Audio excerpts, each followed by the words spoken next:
Welcome to Small Stories, Big Healing, where old teachings speak softly into modern lives. When you cannot slow down. When your days feel like a crowded room with no windows. Have you ever wondered why even rest doesn't feel restful?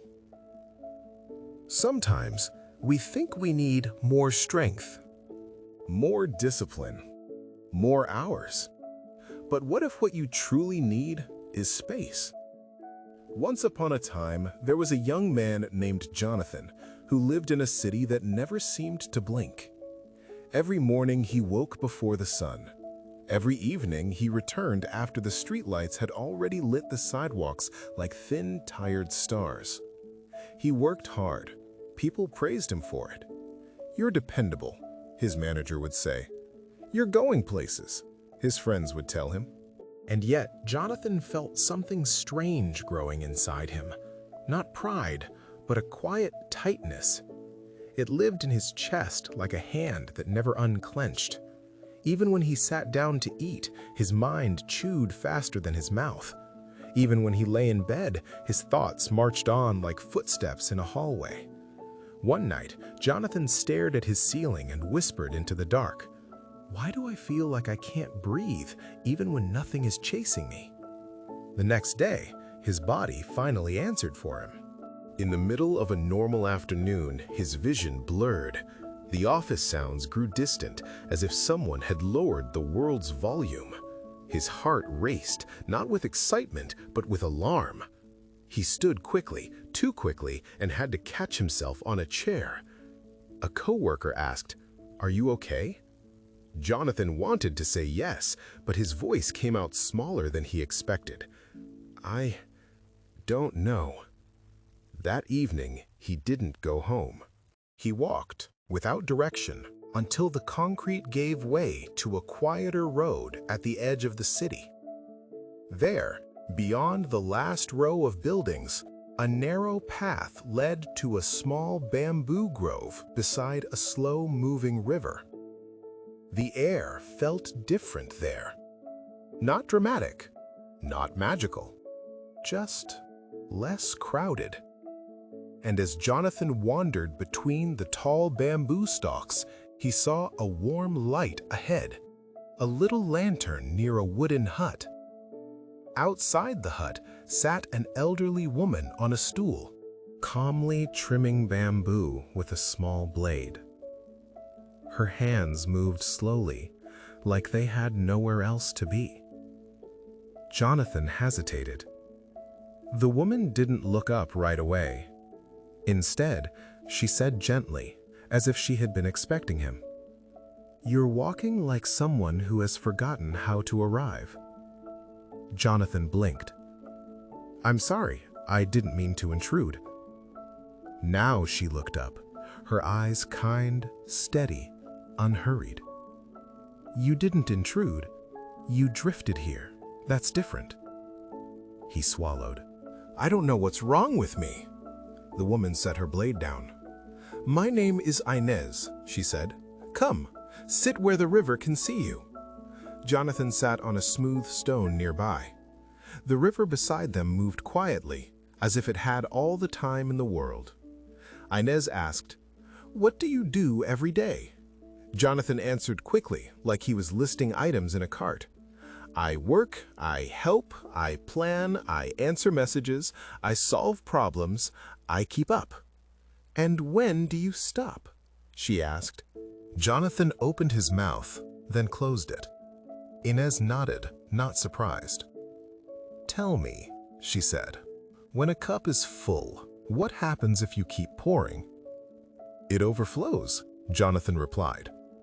"And where does the overflow go?" she asked. Jonathan looked down. "Everywhere." Inez smiled softly. "Yes, everywhere but where you intended."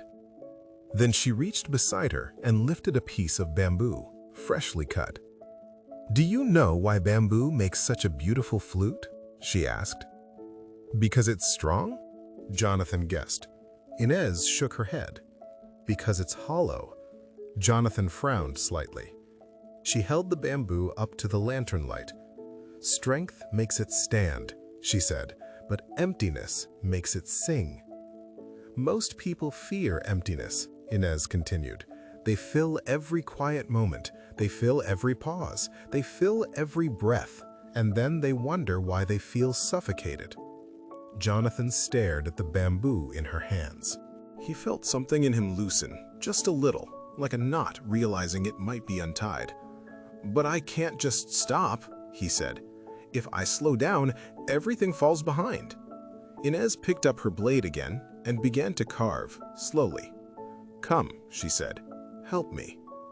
Jonathan stood awkwardly and moved closer. She handed him a small cloth and a thin rod. "Clean the inside," she instructed. "Gently." Jonathan slid the rod through the bamboo and wiped. At first he rushed, fast strokes, quick motions, like he was trying to finish. But Inez placed her hand lightly over his. "Not like you're fighting it," she said, "like you're making room for it." He slowed down. He tried again. This time, his movements were careful, patient. After a minute, Jonathan realized something strange. When he slowed his hands, his breathing slowed too. Not because he forced it, but because his body finally believed it was safe. They worked quietly for a while.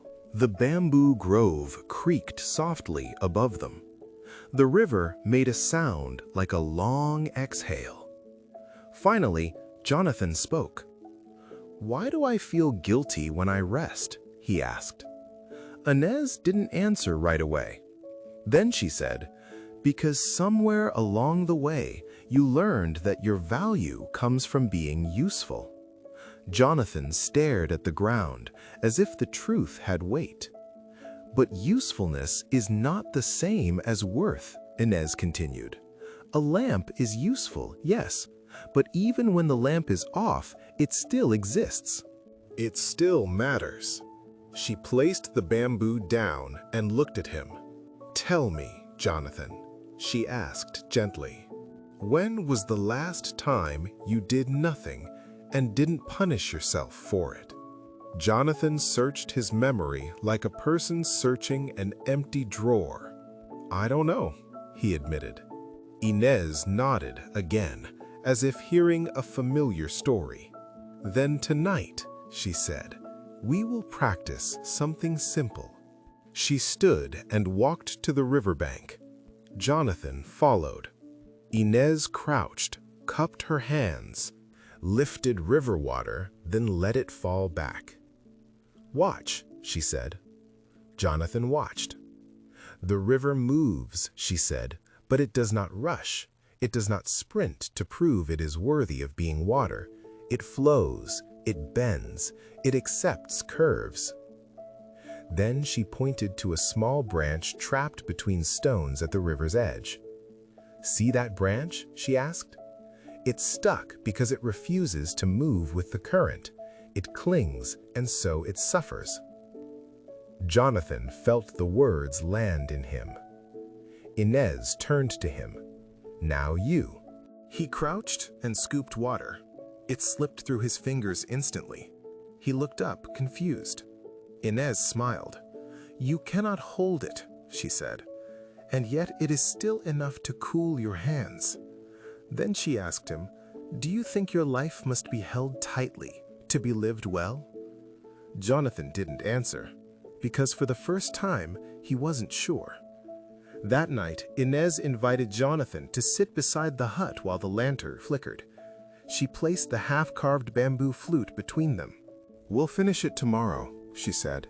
"For now, do something braver." "What?" Jonathan asked. Inez pointed to the space between bamboo stalks, where the wind moved freely. "Sit," she said, "and do not chase your thoughts." Jonathan sat. At first, his mind resisted. It threw reminders at him like stones. Emails, deadlines, unfinished tasks, worries, plans. His body tensed, as if still on duty. But Inez spoke quietly, like someone telling a frightened animal it could come closer. "Your mind is like a jar of muddy water," she said. "If you keep shaking it, it stays cloudy. If you allow it to be still, it clears on its own. Jonathan swallowed. He didn't fight his thoughts. He simply watched them pass, like leaves floating downstream. Minutes went by. Then something happened that Jonathan hadn't felt in a long time. A breath entered him, deeply, and left him softly. And with that breath, he realized his soul had been craving not escape, but space. Space to feel. Space to be human. Space to simply exist without earning the right. Jonathan's eyes stung. He whispered, "I didn't know I was so tired." Inez's voice was warm. "Most people don't. They only know they are empty, and they try to fill it with more doing." She placed a hand over the bamboo flute. "Remember this," she said. "The flute does not apologize for being hollow. It is hollow, and that is why it can carry music." The next morning, they finished the flute together. When Inez finally played it, the sound was gentle, like a small bird calling the day awake. Jonathan listened, and the lesson became plain. The music of your life does not come from how much you cram into it. It comes from the space you leave open. Slowing down is not falling behind. Slowing down is making room to breathe, so your soul can remember its own song. If you are listening right now and you feel like Jonathan, busy, capable, praised, and yet quietly suffocating, try this. Leave a small pocket of the day unfilled, even 5 minutes. Sit with a cup of tea and do not multitask. Walk without a destination once in a while. Let one moment be empty on purpose. Because emptiness is not failure. Emptiness is space, and space is where healing begins. If you learned something today, or if Jonathan's journey brought you even a small sense of calm, I invite you to stay connected with us. This is Small Stories, Big Healing. Short tales to soothe your heart and guide your steps.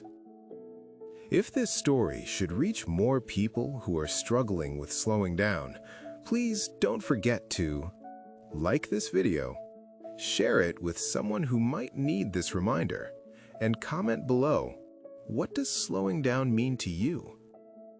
Your one comment may encourage someone else who feels breathless tonight. And if you'd like more stories that bring gentle comfort and insight, please subscribe and ring the notification bell so you don't miss the next healing tale. Until then, leave a little space in your day and let your soul breathe there. Small Stories, Big Healing will be here with another tale whenever your heart needs a gentle reminder.